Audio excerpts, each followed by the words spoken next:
Vous vous souvenez du son qu'on entendait sur ce genre de modem? Bon, même si ça, c'est un truc assez récent, entre guillemets, qui date du début des années 2000. Vous savez, quand on allait sur Internet, il y a quelques années, on entendait un léong, didong, didong, didong. Eh bien, si je mets ça sur un magnétophone, on va entendre...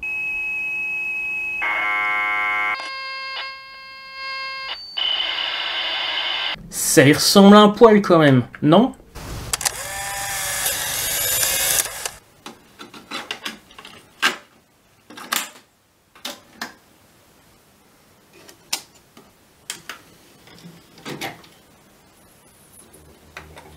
Salut à tous et bienvenue dans ce nouvel épisode de Tech Antique. Tech Antique où l'on parle de technologie antique et atypique, et pour aujourd'hui, eh bien encore une fois, on reprend sur les vieilles technologies, sur la cassette audio, mais cette fois-ci on va retirer la partie audio de la cassette, puisqu'on va parler de l'enregistrement des données sur cassette audio. Pourquoi on faisait ça à l'époque? Est-ce que ça avait un intérêt particulier?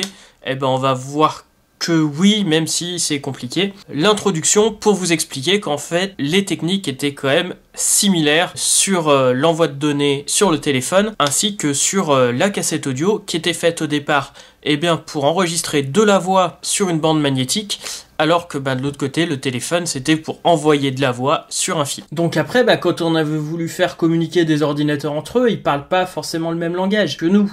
Pas complètement en tout cas. Donc ce qu'on a fait, c'est qu'on a essayé de trouver une solution pour pouvoir faire communiquer deux machines entre elles en utilisant des solutions pour de la voix. Dans ce cas-là, comme dans ce cas-là, on a essayé de trouver le plus petit dénominateur commun, c'est-à-dire une fréquence qui va passer par malgré les défauts du téléphone ou de la cassette, pour pouvoir envoyer des données. C'est pas exactement le même protocole, j'ai un peu simplifié, mais c'est comme ça que ça fonctionne.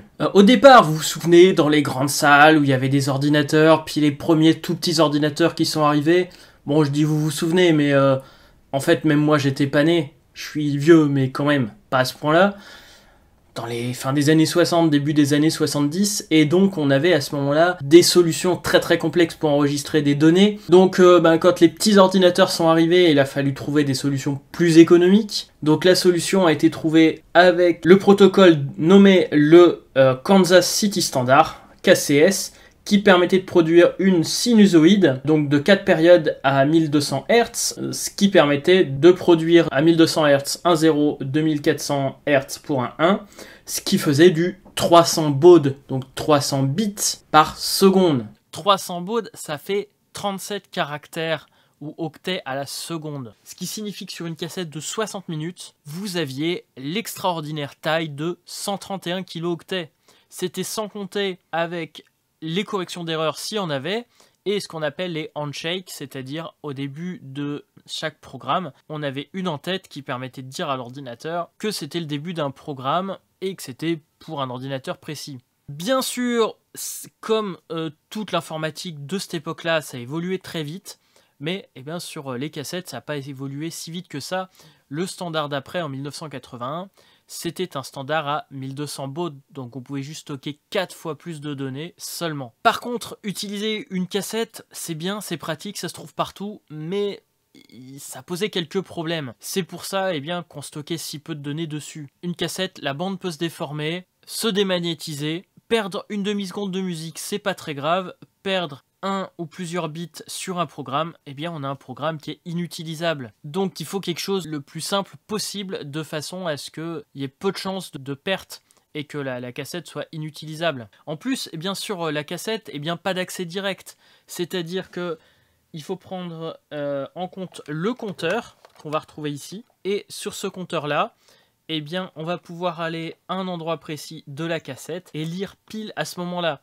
C'est tout sauf pratique, et se retrouver démarrer pile à l'endroit où on a notre donnée, c'est long et fastidieux. Et si on a un gros programme à charger, par exemple on va dire 60 kg sur une cassette de type Kansas City, il n'y a plus qu'à attendre 15 minutes que ça se charge. Bon, il faut dire qu'à l'époque on avait des machines qui faisaient entre 1 kg et grand max 64 kilooctets, donc d'avoir la chance de pouvoir avoir besoin de charger plus de 16 kilooctets en même temps, c'était quand même rare.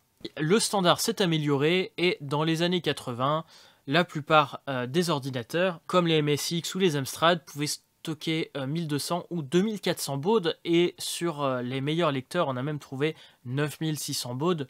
Mais en fait, rapidement, il a fallu trouver des supports de stockage plus perfectionnés, plus fiables pour stocker des données, et des choses qui étaient faites pour les données et pas pour la voix. Mais en utilisant le même fonctionnement et ce même standard, ça a permis aussi de mettre des programmes sur disque vinyle. Donc notamment certaines revues avaient dedans des flexi-disques qui permettaient d'envoyer des programmes. On avait aussi des microcassettes et on a même transféré des programmes sur des radios FM dans les années 80. Ça permettait de diffuser sur toute la France, ou en tout cas sur une région particulière, des programmes, notamment pour les écoles. Donc c'était une solution simple pour envoyer des données partout. Les disquettes, on les avait déjà en 1971, mais ça coûtait très cher. Par contre, avec tous les inconvénients des cassettes, dès qu'elles sont devenues accessibles, les ordinateurs ont rapidement remplacé leur stockage par des disquettes. C'est beaucoup plus rapide et surtout ça permet un accès direct à l'emplacement que l'on veut. Il y a eu quelques trucs intermédiaires comme des bandes sans fin, des toutes petites bandes dans les années 80, mais au final, les lecteurs de disquettes ont rapidement diminué en prix, les disquettes aussi, ce qui fait que les cassettes ont rapidement disparu quand l'informatique a vraiment pris de l'importance dans les années 80. Le dernier ordinateur avec cassette était l'Amstrad CPC 464+ en 1990, qui a été un flop complet. C'était déjà complètement obsolète à l'époque. Mais il faut savoir que le premier IBM PC, dont la plupart de nos machines modernes découlent, avait à l'arrière un port cassette, qui a été très très peu utilisé, puisque même à l'époque sur les machines pro, en 1982-83, quand ça arrivait en Europe, on n'avait plus trop l'utilité des cassettes, c'était surtout utilisé sur les machines d'entrée de gamme pour les particuliers, les ordinateurs dits personnels. Pour les lecteurs, on trouvait pas mal de magnétophones à l'époque avec les bonnes prises, donc c'était souvent 3 jacks ou un DIN, et on voyait très souvent dessus computer compatible. C'est le cas de celui-là, c'est le cas de l'autre aussi que je vous fais passer. Même si au final on peut utiliser la plupart des decks cassettes, enfin une platine cassette ou des magnétophones pour lire des données à partir du moment où on a une sortie casque ou une entrée ligne pour enregistrer la donnée, donc il n'y avait pas forcément besoin d'avoir computer compatible. Par contre, le fait qu'il y ait remote permettait de mettre en pause la cassette une fois que la lecture était finie, ou au milieu de la lecture si besoin, pour faire un traitement. Les cassettes que l'on trouvait souvent étaient des cassettes très courtes, vous voyez, avec très peu de bandes, pouvaient être des 5, 10 ou 15 minutes, car comme je vous ai dit, c'était très long à charger, donc c'était très fastidieux de trouver quelque chose, donc on utilisait des cassettes de courte durée. Vous voyez ici, il y avait même des cassettes vierges spécifiques pour les ordinateurs, donc de chez Agfa, de chez Sony, de chez TDK, de chez Maxell. Ils avaient tous leurs cassettes et très souvent c'était en fait des cassettes de type 1 standard, avec une durée beaucoup plus courte, et donc chez Sony en fait c'était tout simplement des CHF dans des durées de 10 ou 15 minutes, mais rien n'empêche d'enregistrer de la musique. Aucun intérêt d'utiliser une cassette de type 2 et encore moins de type 4, puisque de toute façon l'ordinateur ne saura pas quoi en faire. Autant prendre une cassette de type 1, le but c'est que ce soit une cassette fiable et qu'on puisse mettre une sinusoïde simple dessus.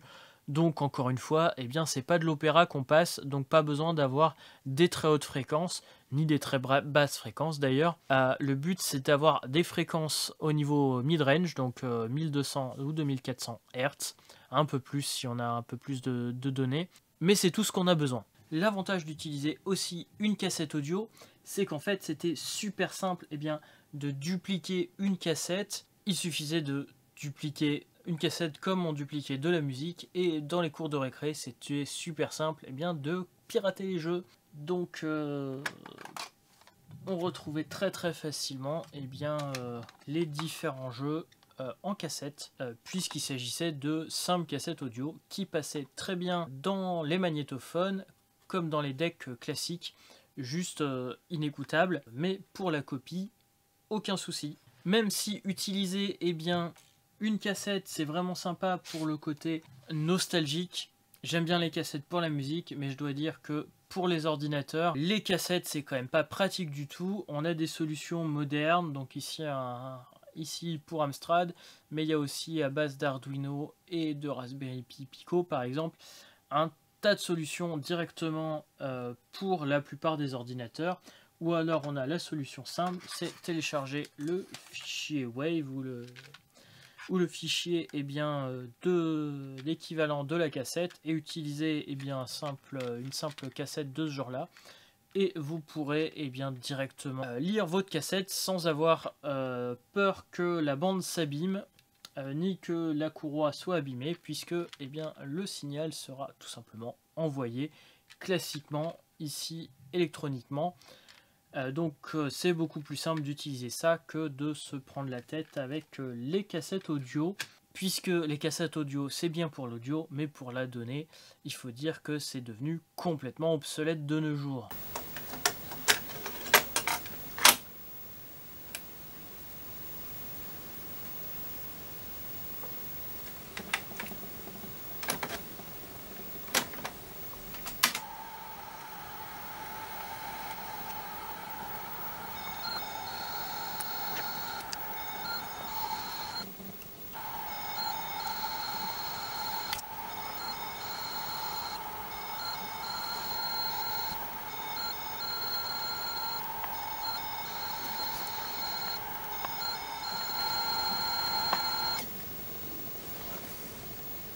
Alors oui, comme vous voyez, c'est très long à charger et en plus, on entend le son, donc ça permet de voir si ça fonctionne ou pas.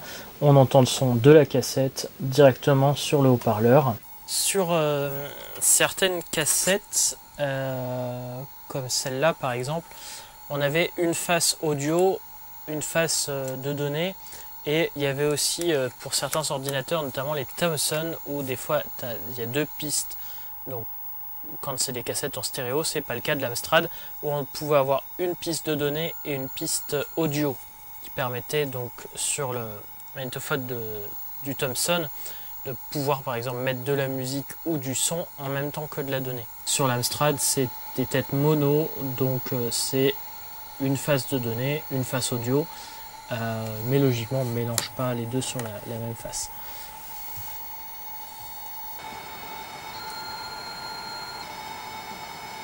Donc là je charge Pac-Man, j'en suis à 4 échecs de chargement sur 5. J'ai peut-être aussi des soucis avec cet Amstrad là. Je sais pas si ça se voit à la caméra. J'ai des parasites sur l'écran. Ça pose aussi peut-être des problèmes pour le chargement, je sais pas du tout. Donc il y a plusieurs blocs sur la cassette et on voit ici au fur et à mesure les différents blocs qui se chargent. Je vous ai accéléré à certains moments, j'ai l'impression que chaque bloc fait à peu près 40-50 secondes. Non, alors que là, ça y est, je vais avoir enfin un jeu qui fonctionne.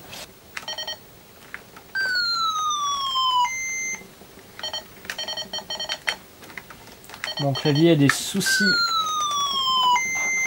Là c'est pour charger des jeux. On pouvait bien sûr enregistrer des données sur la cassette. Donc c'est comme ça que c'était utile d'avoir un compteur par exemple. Bon bah voilà pour cette vidéo sur l'enregistrement sur cassette audio. Si vous avez des questions, n'hésitez pas à les poser en commentaire. Peut-être que j'en ferai une suite pour continuer à vous présenter comment enregistrer des données sur cassette. Cette vidéo m'a pris beaucoup de temps à préparer, tout simplement parce que j'ai eu beaucoup de mal à choisir quoi vous dire exactement, parce qu'il y avait énormément de choses à dire, que ça soit sur le type de cassette, les ordinateurs qui l'utilisaient, puisque à l'époque il y avait énormément d'ordinateurs différents. J'ai mis quasiment 3 ans à récupérer des cassettes, des informations, etc. Donc là, voilà, il était temps que je publie quand même. Comme disait un autre youtubeur, mieux vaut fait que parfait. Et là, il y a un moment, ça allait jamais être fait. Donc ça y est, si vous pouvez la voir, c'est qu'elle est publiée.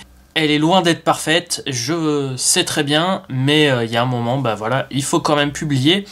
Et comme je vous ai dit, il n'est pas impossible que j'en fasse une suite, notamment parce que je vais pouvoir jouer, notamment je pense, avec l'enregistrement de données sur cassette et les Raspberry Pi, et l'Arduino, et mes anciennes machines, etc. Donc au final, je vais pouvoir vous en refaire quelques-unes, quelques suites.